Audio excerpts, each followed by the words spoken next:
Hello friends, നമുക്കിന്ന് വാഴക്കൂമ്പ് തോരൻ ഉണ്ടാക്കാം. ഇത് ഇവിടെ വളർന്ന ഒരു വാഴ കുലച്ചപ്പ് കിട്ടിയതാണ് കേട്ടോ. അതിൻ്റെ അതിൻ്റെ സ്കിന്നെല്ലാം റിമൂവ് ചെയ്യുമ്പോൾ അകത്ത് വാഴപ്പൂ ഇതുപോലെ ആയിരിക്കും.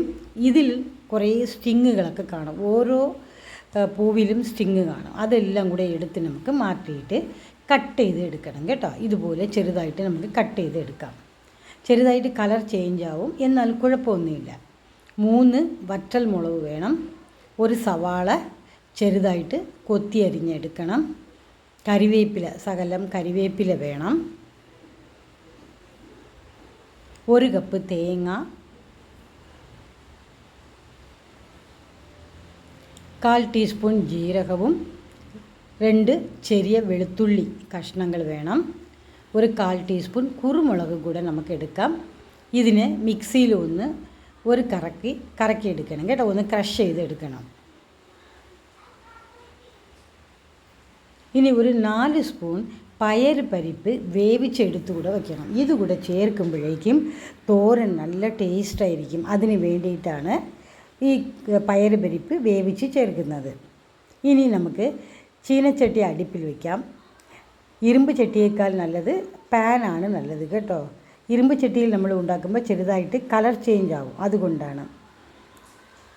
പാൻ അടുപ്പിൽ വെച്ച് ഒരു 3 സ്പൂൺ വെളിച്ചെണ്ണ ഒഴിച്ചിട്ട് 1/4 ടീസ്പൂൺ കടുകിടണം. കടുക് പൊട്ടിയതിന് ശേഷം കരിവേപ്പിലയും വറ്റൽ മുളക് കൂടെ ചേർക്കണം. ചേർത്ത് ഇതിനെ നന്നായിട്ട് നമുക്ക് വഴറ്റാം. ഇത് മൂത്തതിന് ശേഷം നമുക്ക് ഉള്ളി ചേർക്കാം. ഉള്ളിയിട്ട് നന്നായിട്ട് ഇതിനെ വഴറ്റണം. ഒരു മീഡിയം ഫ്ലെയിമിൽ വെച്ചാണ് നമ്മളിത് കുക്ക് ചെയ്യേണ്ടത്.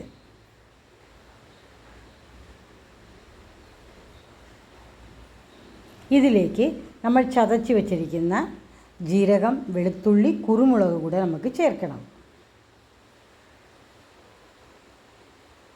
ഇനി വാഴപ്പൂ കട്ട് ചെയ്ത് വെച്ചിട്ടുണ്ടല്ലോ, അതുകൂടെ നമുക്ക് ചേർക്കാം.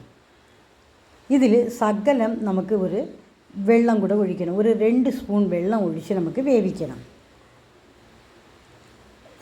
മതി കേട്ടോ, ജസ്റ്റ് ഒന്ന് തളിച്ചാൽ മതി വെള്ളം.